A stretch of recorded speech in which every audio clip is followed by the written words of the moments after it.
오늘 이 시간 우리가 함께 나눌 하나님 말씀은 베드로전서 3장 8절에서부터 12절까지에 기록되어 있는 본문의 말씀입니다. 오늘 우리가 함께 나눌 이 베드로전서는 베드로가 기록했다라고 하는 그 사실 자체에 대하여서는 거의 대다수의 학자가 동의하는 바이지만 그 기록 시기와 또 그 기록된 당시의 사회적인 배경에 대하여서는 서로 다른 여러 가지 의견들이 존재하기도 합니다. 그리고 그러한 저작 시기에 대한 견해의 차이는 일부에서 주장하는 이 서신서가 베드로가 기록한 서신서가 아닌 베드로가 쓴 것처럼 보여지게 기록된 서신서라고 하는 사실에 대한 그러한 주장에 대한 근거가 되기도 합니다. 무슨 말이냐면 이 베드로 전서의 저작 시기에 대하여서 대다수의 학자들은 네로 황제의 통치 시기이자 로마의 대화재 사건이 일어난 주 64년 어간에 이 베드로 전서가 기록되었을 것이다 라고 의견을 일치하게 보고 있는데, 일부 학자들은 이 베드로 전서의 저작 시기를 그 이후에 도미티안 황제나 트라얀 황제 때 이 서신서가 기록되어졌다, 주 80년에서 110년 어간에 이 서신서가 기록되어졌다라고 주장을 하며, 이 베드로 전서가 베드로가 쓴 것처럼 여겨지게 기록된 다른 이가 후대에 작성한 서신서라고 이야기를 하는 학자들도 조금은 있는 것입니다. 그리고 그러한 주장에 대한 근거로 이 베드로전서에 사용된 헬라어가 갈릴리 출신의 어부였던 베드로가 사용했다라고 하기에는 너무나도 고급스럽고 세련된 표현이었다라는 사실과, 또한 이 베드로전서에 인용된 성경 구절들이 히브리서 성경에 기록된 내용이 아닌 헬라어 번역본 성경에 70인역 성경에 기록된 내용을 또 이렇게 인용하고 있다라고 하는 사실 등을 이제 그에 대한 근거로 제시를 하고 있습니다. 베드로는 갈릴리 출신의 유대인 어부였는데 그가 이처럼 세련된 헬라어를 구사할 수 없었을 것이며, 또한 그는 유대인이었기 때문에 그가 만일 이 베드로전서에서 구약의 말씀을 인용하고자 했다라고 한다면 그는 분명 히브리어 성경에 기록된 내용을 그대로 인용하였을 것이다 라고 하는 것이 이 베드로전서가 베드로가 기록한 서신서가 아닐 것이다 라고 하는 그들의 어떤 주장의 근거가 되고 있는 것입니다. 하지만 우리는 역사적인 자료들을 통해 베드로가 갈릴리 지역에서 활동한 어부이긴 했지만 그는 가난한 어부가 아닌 헬라어를 사용할 줄 아는 중산층 어부였다라는 사실과, 또한 베드로 당시 갈릴리 지역에서는 헬라어가 꽤 흔하게 사용되어졌다라고 하는 사실들을 확인할 수가 있습니다. 제가 예전에 말씀드렸던 것처럼 이 갈릴리 지역은 우리나라로 치자면 중국이나 러시아와 접경 지역에 있는 그러한 지역에 위치한 곳이었다라고 할 수가 있습니다. 그렇게 과거 우리나라의 경우에도 그러했던 것처럼 갈릴리 지역에서는 히브리어뿐만 아니라 이방의 언어, 즉 베드로 당시에는 헬라어도 많이 통용되어졌던 것입니다. 그리고 그에게는 베드로전서 5장 12절에 기록된 말씀을 통해 알 수 있는 것처럼 실루아노라고 하는, 우리에게는 신라로 더 잘 알려져 있는 조력자가 있었습니다. 그는 유대인이었지만, 그 신라라는 인물은 유대인이었지만 로마의 시민권을 갖고 있었던 자였으며 헬라어에 능통한 사람이었습니다. 그러니 그의 도움으로 이 베드로 전서를 기록했다라고 한다면 그 베드로 전서에 사용되었던 헬라어가 세련된 표현이었다라는 사실이 전혀 의문스러운 일이 아닐 수 있는 것입니다. 그리고 마지막으로 이 서신서에 주된 1차적 수신자가 당시 소아시아 지역의 교회들에 거하는 이방 출신 그리스도인들이라는 사실을 고려해 본다라고 한다면 그가 구약 성경을 인용할 때에도 히브리어 성경의 내용을 인용하지 않고 헬라어 번역본 성경에 기록된 내용을 인용한 것은 전혀 이상한 일이 아니라고 할 수가 있는 것입니다. 그렇다라고 한다면 베드로 사도는 당시 소아시아 지역에 거하고 있는 성도들에게 왜 이 베드로 전서를 써서 보내어 돌려서 회람해 보게끔 했던 것이겠습니까? 그동안 많은 학자들은 베드로 사도가 이 서신서를 기록했을 당시가 네로 황제 때에 로마의 대화재 사건이 일어난 이후로 당시에 그 화재의 책임을 그리스도인들에게 돌리고자 했던 네로 황제의 극심한 박해가 있었던 때였을 것이다라고 여겨왔습니다. 그렇기에 이 베드로 전서가 기록된 것도 그러한 극심한 박해 속에서 이미 받은 은혜를 기억하고 장차 누리게 될 소망의 때를 바라보며 그 신앙을 굳게 지킬 것을 권면하기 위해 이 서신서를 기록했다라고 보는 것이 그동안 이 베드로 전서에 대한 전통적인 견해였다라고 할 수가 있는 것입니다. 하지만 ESV 스터디 바이블에 기록된 설명에 따르면 이 베드로 전서에서 언급되고 또한 발견되어지고 있는 박해의 모습들은 그러한 황제들을 통한 로마 제국 전체의 차원에서의 박해라기보다는 산발적이고 국지적으로 있었던 기독교인들을 향한 박해와 핍박을 의미하는 것이다라고 이야기를 하고 있습니다. 그리고 그와 같은 당시에 국지적이고 산발적인 그리스도인들을 향한 박해의 원인은 4장 3절과 4절에 기록된 말씀인 너희가 음란과 정욕과 술 취함과 방탕과 향락과 무법한 우상 숭배를 하여 이방인의 뜻을 따라 행한 것은 지나간 때로 조카도다. 이러므로 너희가 그들과 함께 그런 극한 방탕에 다름질하지 아니하는 것을 그들이 이상히 여겨 비방하나 라고 하는 말씀을 통해 알 수 있는 것처럼 당시에 일반적으로 통용되던 이방 문화에 동참하지 않음으로 인한 박해와 핍박이라고 설명을 하고 있는 것입니다. 그리고 저는 그와 같이 ESV 성경에 기록되어져 있는 견해들이 설득력이 있는 견해라고 생각을 합니다. 그리고 베드로 사도를 통해 기록해 하신 이 서신서의 내용을 통해 그 신앙을 돌아보고 다잡게 되었던 당시의 성도들은 이후에 전국적으로 전 로마 제국의 영토 가운데 불어닥쳤던 네로 황제를 통한 극심한 박해와 그 이후에 있었던 도미티안 황제나 트라이안 황제 때의 극심한 박해 속에서도 그 신앙을 지키고 흔들리지 않을 수 있었던 것이라고 할 수 있는 것입니다. 하나님께서는 베드로전서 4장 3절과 4절에 기록된 국지적이고 산발적인 핍박들을 마치 예방주사와 같이 당시 성도들에게 겪게 하심으로 이후에 있을 더 큰 박해를 준비하게 하셨던 것이고, 오늘 우리가 함께 읽은 말씀인 9절에 기록된 말씀에서와 같이 그들이 계속해서 누려왔던 복을 이어받을 수 있게, 하나님으로 말미암는 복을 계속해서 누리고 만끽하며 계승해 나아갈 수 있게 하신 것이라고 할 수 있는 것입니다. 그렇다면 오늘 말씀에서 베드로 사도가 언급하고 있는 그 복을 이어가게 하시기 위해 하나님께서 베드로 사도를 통해 증거하게 하시는 권면의 내용은 무엇입니까? 그것이 바로 8절과 9절에 기록된 말씀 가운데 언급된 바라고 할 수 있는 것이며 10절에서부터 12절까지의 말씀 가운데 베드로 사도가 인용하고 있는 시편 34편 12절에서부터 16절까지에 기록된 말씀의 내용이라고 할 수 있는 것입니다. 오늘 이 시간 이 말씀의 내용을 통해 오늘날 이 시대에도 여전히 성도에게 허락하신 주 안에서의 참된 복을 누리고 만끽하지 못하도록 육적으로나 영적으로나 성도들을 핍박하고 미혹하려 하는 위협들 속에서 우리는 어떠한 마음을 가지고 우리의 그 신앙을 지키며 우리가 속한 교회 공동체를 든든히 세워갈 수 있는 것인지 오늘의 말씀을 통해 함께 깨닫고 마음 가운데 새기게 되는 은혜가 있기를 바라겠습니다. 베드로 사도는 2장 11절에서부터 계속해서 이 땅에서 살아가는 성도들의 삶의 모습이 어떠해야 되는지에 대한 권면의 말씀을 증거하고 있습니다. 그리고 이제 그러한 권면의 내용들을 오늘 우리가 함께 봉독한 말씀에서의 시작 부분에 기록된 마지막으로 말하노니 라고 하는 말씀을 통해 알 수 있는 것처럼 오늘 우리가 함께 나눌 이 본문의 말씀으로 끝맺음하고 있는 것입니다. 그러니 오늘 우리가 함께 나눌 이 본문의 말씀의 내용 가운데는 2장 11절에서부터 언급되고 있는 그 모든 내용들의 핵심적인 의미가 다 담겨져 있다고 할 수가 있는 것이고, 이 본문 말씀을 통해 베드로 사도는 다가올 극심한 박해 속에서 성도가 그 신앙을 지키고 교회 공동체가 그 신앙을 지킬 수 있는 원동력이 무엇인지를 재차 드러내 보여주고 있는 것이라 할 수 있는 것입니다.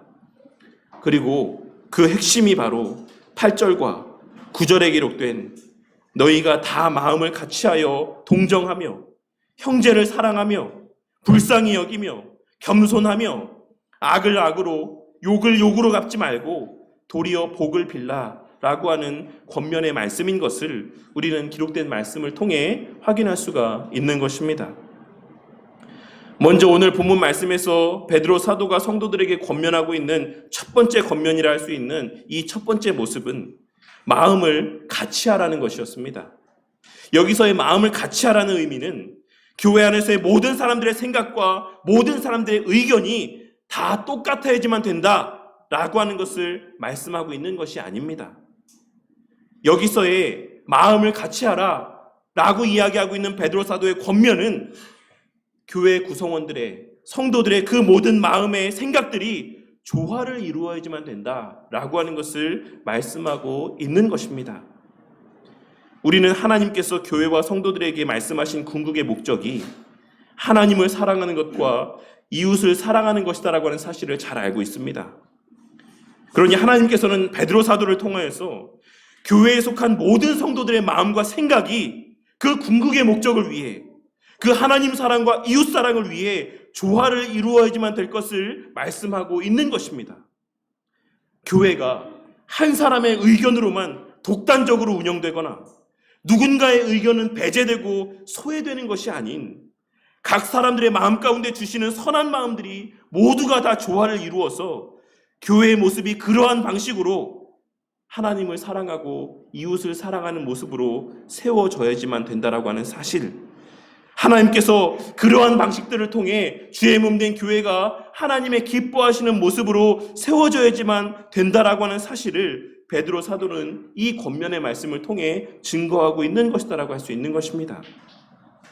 그리고 그러한 과정에서 필요한 것이 그와 같이 여러 다양한 성도들의 의견들이 조화를 이룰 수 있기를 위해 필요한 것이 바로 이어지는 말씀에서 언급되고 있는 동정하는 마음과 형제를 사랑하는 마음과 불쌍히 여기는 마음과 겸손한 마음이라고 할 수가 있는 것입니다. 이러한 모습을 통해서만 다양한 생각과 다양한 그러한 생활의 배경들을 갖고 있는 성도들의 의견들이 조화를 이룰 수 있다라고 말씀하고 있는 것이다라고 할 수 있는 것입니다. 본문 말씀에서의 동정하다라고 하는 번역의 표현은 사실 원문의 의미를 충분히 살리지 못한 번역이라고 할 수 있습니다. 이 표현은 오직 이 베드로전서 3장 8절에만 언급되고 있는 표현인데, 이는 함께라고 하는 의미의 쉰이라고 하는 헬라어와 고통을 받다라고 하는 의미의 파스코라고 하는 헬라어 단어의 합성어입니다. 그러니 이는 정확하게 번역하자면 함께 고통을 받다라고 하는 의미의 표현으로서 이를 다른 표현으로 표현하자면 체휼하다라고 하는 단어의 의미로 그 의미를 가장 가깝게 번역할 수 있는 표현이라고 할 수가 있는 것입니다. 그리고 그렇기에 개역 한글 성경에서는 이 표현을 체휼하다라고 번역을 하고 있는 것입니다. 그러니 하나님께서는 마음이 조화를 이루기 위해서는 교회 공동체의 성도들의 여러 가지 다양한 모습들이 그리고 마음들이 의견들이 조화를 이루기 위해서는 먼저 상대방의 입장에서 생각해 보는 것이 필요하다라는 사실을 말씀하고 있으신 것이고, 그러할 때에만 각자의 생각이 조화를 이룰 수 있다라는 사실을 증거하고 있는 것입니다. 상대방의 입장에서 그 사람이 왜 그런 말을 하고 있는지, 왜 그런 사람들이 그런 주장들을 하고 있는지를 그 사람의 입장에서, 그 사람이 처한 환경에서 생각해 볼 수 있어야지만 여러 다양한 의견들이 교회 안에서 조화를 이룰 수 있다라고 말씀하고 있는 것입니다. 그리고 이어서 말씀하고 있으신 것은 형제를 사랑하라는 것입니다. 베드로 사도는 여기서 형제를 사랑하라고 이야기하며 형제 간의 사랑을 언급하고 있는데, 여기서의 형제 간의 사랑은 그냥 일반적인 타인을 사랑하는 사랑이 아닌 피를 나눈 혈육 간의 사랑을 의미하는 표현입니다. 그러니 여기서의 형제를 사랑하는 말씀의 의미는 그냥 교회 지체들을 사랑해라, 네가 다른 사람들을 사랑하는 것처럼 그렇게 일반적인 사랑으로 교회에 있는 다른 지체들을 대하고 사랑해라 라고 하는 것을 말씀하고 있는 것이 아니라, 교회에서의 지체들을 사랑하는 것을 자신의 혈육을 사랑하듯, 자신의 고륙을 사랑하듯, 친가족을 사랑하듯 사랑하라고 말씀하고 있는 것이라 할 수 있는 것입니다. 그리고 불쌍히 여기라는 말씀의 의미는 선한 마음을 가지라 라고 하는 의미로서 자비로운 마음과 인자한 마음을 가지라고 하는 권면의 말씀입니다. 이 표현은 에베소서 4장 32절에도 동일하게 사용되었는데, 우리는 에베소서 4장 32절에 기록된 말씀인 서로 친절하게 하며 불쌍히 여기며 서로 용서하기를 하나님이 그리스도 안에서 너희를 용서하심과 같이 하라 라고 하는 말씀을 통해 이 불쌍히 여기라 라고 하는 말씀이 의미하는 바가 결국은 용서와 관계된 말씀이라고 하는 사실을 확인할 수가 있습니다. 이 불쌍히 여기라는 말씀의 그 궁극에 지향하는 바는 서로의 잘못을 용납하고 용서하는 것, 그것과 밀접한 관계를 갖고 있다는 사실을 우리는 에베소서 4장 32절에 사용된 용례를 통해 분명하게 확인할 수가 있는 것입니다.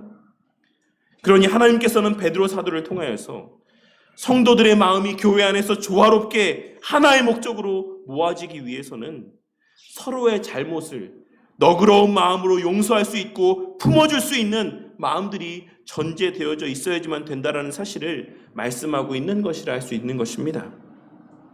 그리고 마지막으로 언급하고 있는 것은 겸손하라는 것입니다. 이는 말 그대로 겸손한 마음, 낮은 마음을 의미하는 표현으로 남을 나보다 더 나은 존재로 여기는 마음을 가질 것을 말씀하고 있으신 것입니다. 그렇게 우리가 다른 누군가의 말과 의견들을 들을 때 그 사람이 나보다 더 나은 존재라고 하는 생각을 갖고 그의 말에 귀를 기울일 때에만 우리는 그의 말을 가치 있고 정말 의미 있는 말로 듣고 마음 가운데 새기며 귀를 기울일 수 있을 것이고, 서로가 그렇게 서로의 의견을 더 나은 의견으로 존중하며 귀 기울일 때에만 교회 공동체의 의견은 조화롭게 하나의 선한 결론으로 모아질 수 있다라고 하는 사실을 하나님께서는 베드로 사도를 통해 증거하고 있으신 것입니다. 우리가 만일 어떤 의견을 개진하는 사람을 나보다 못한 자라고 여긴다라고 한다면 그의 말을 정말 가치 있게 귀 기울여 들을 수 있겠습니까? 내가 평소에 그 사람을 무시하고 그 사람의 가치를 폄하한다라고 한다면 그러한 사람들의 말을 귀담아 들을 리가 있겠습니까? 우리의 그와 같은 본성을 누구보다 잘 아시는 하나님께서는 그와 같이 우리가 누군가의 말을 귀담아 듣게 하시기 위해 겸손한 마음을 품을 것을 말씀하고 있으신 것이다라고 할 수가 있는 것입니다. 우리의 마음이 어떠합니까? 우리가 어떠한 존재입니까? 우리는 저를 비롯한 우리 모두는 우리가 받은 대로 갚아 주어야지만 속이 시원함을 느끼는 존재들이지 않습니까? 누군가 나를 무시하면 똑같이 무시해주고 누군가 나에게 악한 말을 하면 똑같이 악한 말로 그 들은 말을 되갚아 주어야지만 그 마음의 시원함을 느끼는 것이 우리의 본질적인 모습이지 않습니까? 그렇게 하나님께서는 그러한 우리들을 향하여 덧붙여 권면의 말씀을 전하시기를 악을 악으로 욕을 욕으로 갚지 말라고 말씀하시며 도리어 그들을 위하여 복을 빌어주라고 말씀하고 있습니다. 그 일을 하게 하시기 위해서 주님께서 우리를 부르셨다라고 말씀하고 있으십니다. 우리에게 그렇게 우리 스스로 할 수 없는 그 일을 행할 수 있게 하여 주시기 위해서 주님께서 십자가에 달려 죽으신 것이다라고 말씀하고 있으신 것입니다. 나는 그의 말에 귀를 기울이고 나는 그를 귀하게 여기고 나는 그의 잘못을 용서해 주었음에도 불구하고 그는 나에게 그와 같이 행동하지 않을지라도 그는 나의 말에 귀를 기울이지 아니하고 그는 나를 무시하고 그는 나에게 심지어 욕을 하기까지 하면서도 할지라도 그와 똑같이 그에 대하여 욕하고 악하게 대응하지 말고 도리어 그를 위하여 복을 빌어주라고 말씀하고 있으신 것입니다. 그렇다면 여기서의 복은 무엇을 의미하는 것입니까? 여기서의 복이 의미하는 바가 무엇인지에 대하여서 또한 학자들마다의 의견들이 분분한데 그 가운데 가장 설득력이 있는 것은 하나님과의 관계의 복을 의미하는 것으로 보는 견해라고 저는 생각을 합니다. 만일 이것을 구원의 복이라고 해석을 한다라고 한다면 우리의 선한 행위가 구원의 조건이 되는 것처럼 오해가 되어질 수 있고, 만일 이것을 물질의 복으로 이해한다라고 한다면 기복주의적인 행함을 부추길 수 있는 여지가 있기 때문입니다. 그러니 이는 우리가 악한 말과 악한 행동과 악한 생각들 가운데 사로잡혀 있을 때 하나님과 우리 사이의 관계 또한 절대로 원만할 수 없다라는 것을 말씀하고 있으신 것으로 해석을 하고 그런 복으로 이해를 해야지만 마땅하다라고 생각이 되어지는 것입니다.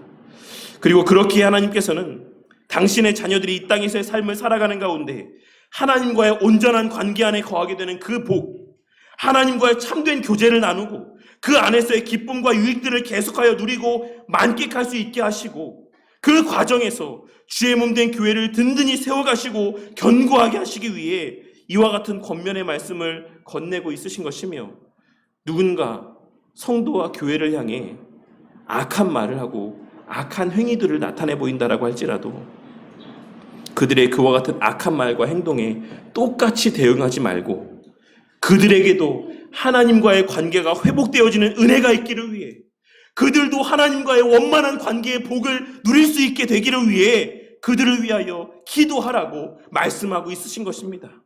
주님, 저들도 하나님을 알게 해주십시오. 주님, 저들도 하나님 안에서의 온유함과 그 관계의 기쁨과 유익들을 누릴 수 있게 해주십시오라고 기도하라고 말씀하고 있으신 것입니다. 왜냐하면 그것이 우리에게 있어서도 하나님과 우리 사이의 관계를 온전히 유지하게 해주는 수단이 되는 것이기 때문입니다. 당연한 것 아닙니까? 우리의 입술 가운데 세상에서의 욕이 담기고 악한 말들이 담겨지는데 그러한 자들과 하나님 사이의 관계가 원만하다라고 할 수가 있겠습니까? 원만할 수 있다라고 이야기할 수 있겠습니까?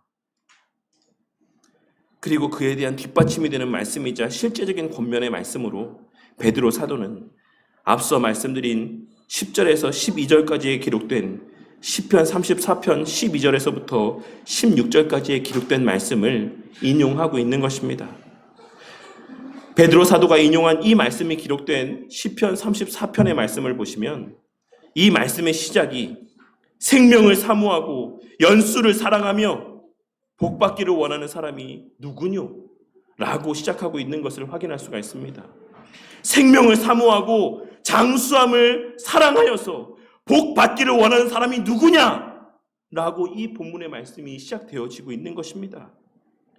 그러니 우리는 그와 같은 시편의 말씀을 통해 주 안에서의 참된 생명을 사랑하고 사모하는 자, 그 안에서 오래도록 거하며 주님과의 온전한 관계의 복을 계속해서 누리기를 원하는 자들은 반드시 그 복을 누리고 만끽하기 위해서라도 그 혀를 금하여 악한 말을 함부로 내뱉지 아니하고 그 입술로 거짓된 말들을 내뱉지 아니하며 악에서 떠나 선을 행하기 위해 힘쓰고 불화가 아닌 화평을 추구하는 삶을 살게 되어 있다라고 하는 사실을 발견하고 깨달을 수가 있는 것입니다.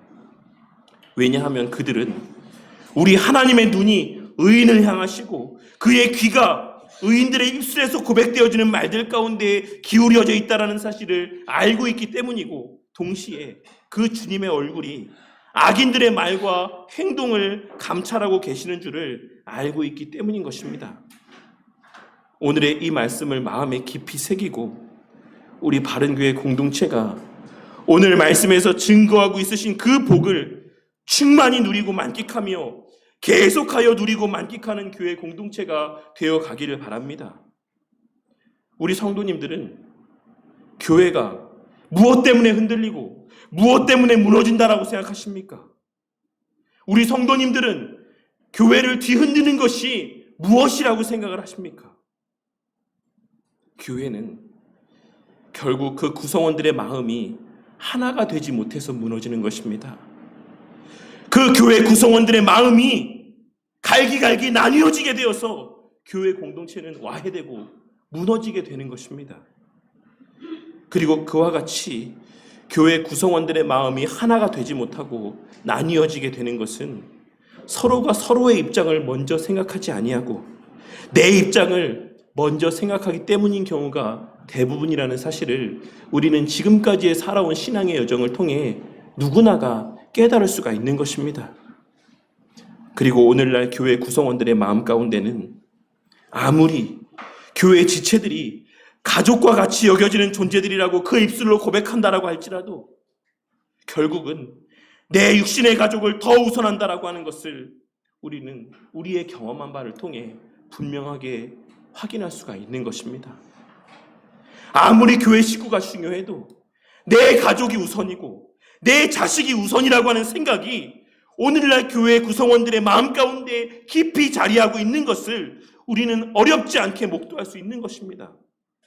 그리고 그와 같은 나를 더 우선시 여기고 내 육신의 가족을 더 우선시 여기는 마음, 내 자식을 더 우선시 여기는 마음들이 교회 안에서의 관계의 깨어짐으로 이어지게 되는 것을 우리는 오늘날 교회 공동체 안에서 얼마든지 쉽게 목도할 수 있는 것입니다.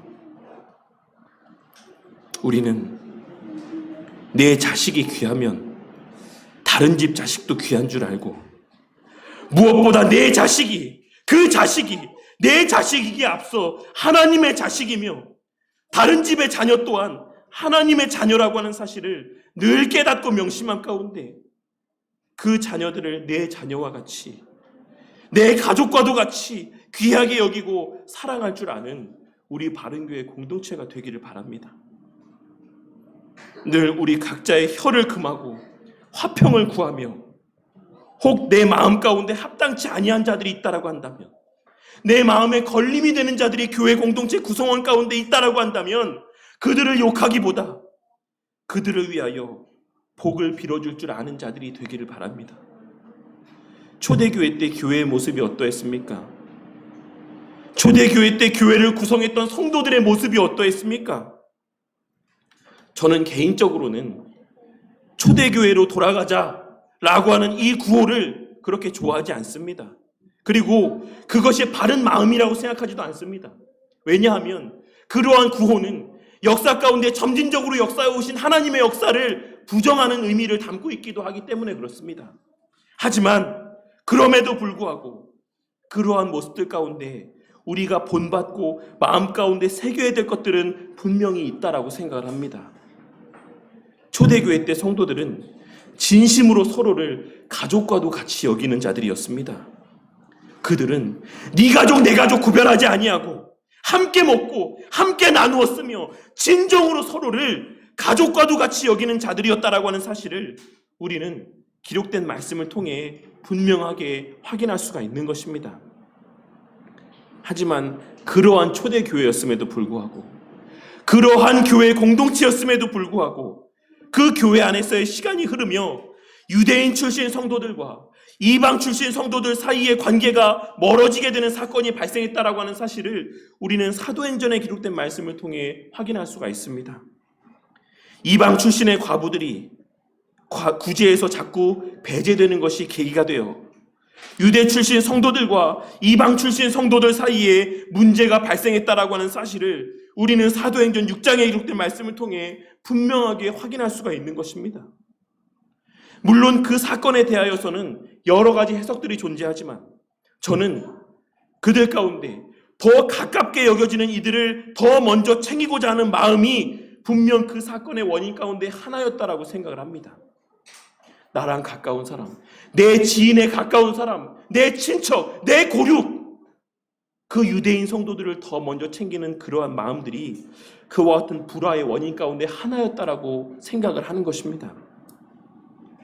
그리고 그 과정에서 교회는 집사들을 세워, 지혜로운 집사들을 세워 그 문제를 지혜롭게 해결했고, 그 결과 교회는 더욱 왕성하고 견고하게 성장해 갈 수 있었다라고 하는 사실을 우리는 그와 같은 사도행전에 기록된 내용을 통해 확인할 수가 있는 것입니다.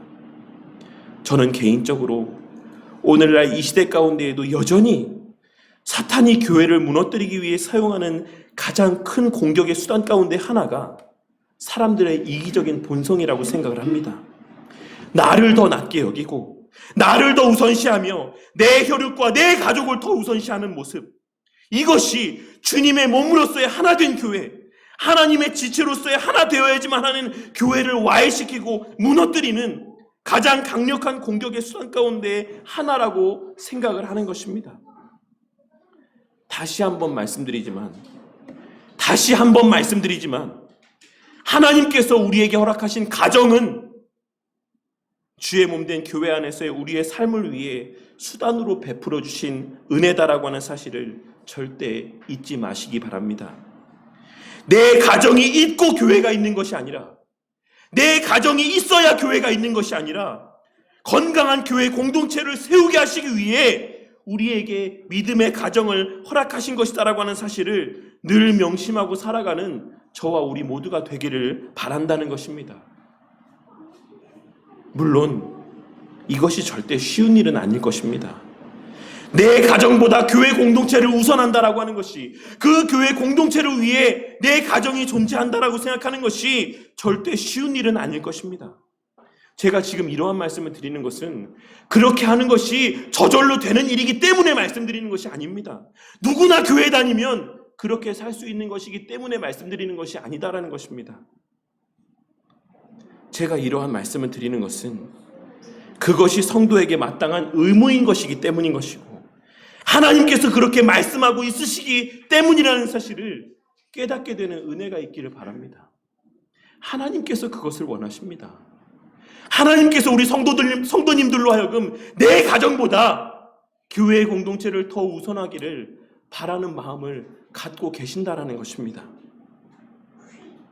우리 교회 공동체가 진정으로 서로를 사랑하고 귀하게 여기며 내 가족과 같이 서로를 사랑할 수 있는 그런 교회 공동체가 되기를 바랍니다. 그러한 참된 사랑만이 주의 몸 된 교회를 하나 되게 할 수 있고, 주의 몸 된 교회를 견고하게 세워가는 원동력이 되는 것이며, 그 어떤 박해와 고난들 속에서도 교회를 지탱하는 힘과 능력이 된다라고 하는 사실을 오늘 말씀을 통해 깨닫게 되는 은혜가 있기를 바랍니다. 교회는 돈이 없어서 무너지는 것이 아닙니다. 교회는 세상의 물리적인 박해로 무너지는 것이 아닙니다. 교회는 서로를 향한 참된 사랑이 없기 때문에 무너지는 것이다라고 하는 사실을 오늘 말씀을 통해 깨닫고 명심하는 저와 우리 모두가 되기를 바란다는 것입니다. 그렇기에 바울 사도는 앞으로 다가올 극심한 박해를 앞두고, 앞으로 교회를 찾아오게 될 극심한 박해를 앞두고, 다른 그 어떤 것도 아닌 서로 사랑할 것을, 서로 진정으로 위할 것을, 서로를 더욱 존중하는 그러한 교회가 될 것을 권면하고 있는 것이다라고 할 수가 있는 것입니다. 우리 교회 또한 그러한 교회 공동체가 되어 그러한 교회 공동체 안에서 자라며 교회 안에서의 성도들 사이에 자리하고 있어야 될 참된 사랑을 알아가고, 또한 실제로 누리고 만끽하며 자라가는 우리 자녀들을 통해 앞으로의 더욱 악하여져가는 시대 속에서도 주의 몸된 교회가 더욱 든든히 세워져가는 것을 목독해 되는 우리 바른교회 공동체가 되기를 바랍니다. 우리가, 부모된 우리가 내 가족, 내 식구, 내 혈육을 더 우선하는 삶을 내 자식 앞에 나타내 보인다라고 한다면, 그 모습을 보고 자라나는 우리 자녀들이 어떻게 교회 안에서의 지체들을 참된 형제요 자매라고 여기며 자라날 수가 있겠습니까? 그 부모가 그렇게 생활을 하지 않는데 그 부모의 그런 모습을 보고 자라나는 자녀들이 어떻게 교회 안에서의 지체를 참된 형제요 가족이라고 생각하며 자라날 수가 있겠습니까? 이 사실을 깨닫고 오늘 말씀에서의 그 복을